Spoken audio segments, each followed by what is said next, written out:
ladies, today in the Motherhood Survival Club, we're going to talk about how to survive motherhood. And there's a book out there that's causing a lot of uproar, and it's called The Battle Hymn of the Tiger Mother. And it's quite controversial. Basically, the author, Amy Chow, has a no-nonsense way of Chinese parenting. And it's just raised all kinds of controversy about how you should parent your kids. Are we being too lax? Are we being, or is the Chinese way too strict? And this book, this mother, because it's a memoir, it's not a manual on how to raise kids, this mother talks about how she's raising her children. These are the things that her daughters are never allowed to do. They can't attend a sleepover, have a play date, be in a school play, complain about not being in a school play, watch TV or play computer games, choose their own extracurricular activities, get any grade less than an A. So let me just jump in. I mean, like, I can't even stand it. I know. It gets to you as a parent. It really does. Yeah, the part in the book that killed me, that was so hard for me to even comprehend, is she talks about at one point her child made a card for her. I think it was a birthday card. Yes. And she said it wasn't good enough. And she threw it in the trash. She said, I deserve more. She said, I mean, better. it's seriously... Yeah. It's seriously upsetting to me. I mean, my kids draw me beautiful pictures all the time, and I cannot imagine throwing something my kid gave me in the garbage, like in their face like that. Dr. Lisa and Allison, I have seen this woman many times. I've listened to her. I've also seen her two daughters. They're absolutely beautiful, and they seem to have a good relationship. So I don't know. I mean, I grew up, I'm the youngest of 10, a very poor family. My mother was extremely tough.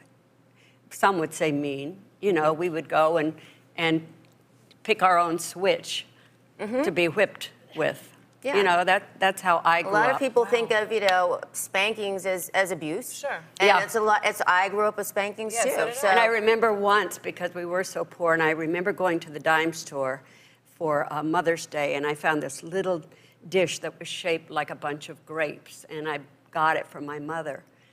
And I heard her say to my sister, what on earth would she give me that for? And it broke my heart. Yeah. You know? But mothers say things, I mean, they're human. It's hard to be a mistakes. parent, and you do the best you can. And I think that there are so many things that we can learn about being tougher. I mean, she talks about not letting, TV and video games. I think we as a society could stand to use a little less and not let TV be a babysitter and get our kids outside. I think that's a big problem we're facing in this country. So I think there is a lesson that can be learned from, disciplining our kids better and being more involved and not being lax. But I gotta believe there's a compromise in there somewhere. Right. Yeah. I agree with that. I think also that so many parents are afraid to say no to their children, because it's much easier to say yes when your kids are small. But you have to have the courage and the energy to say no.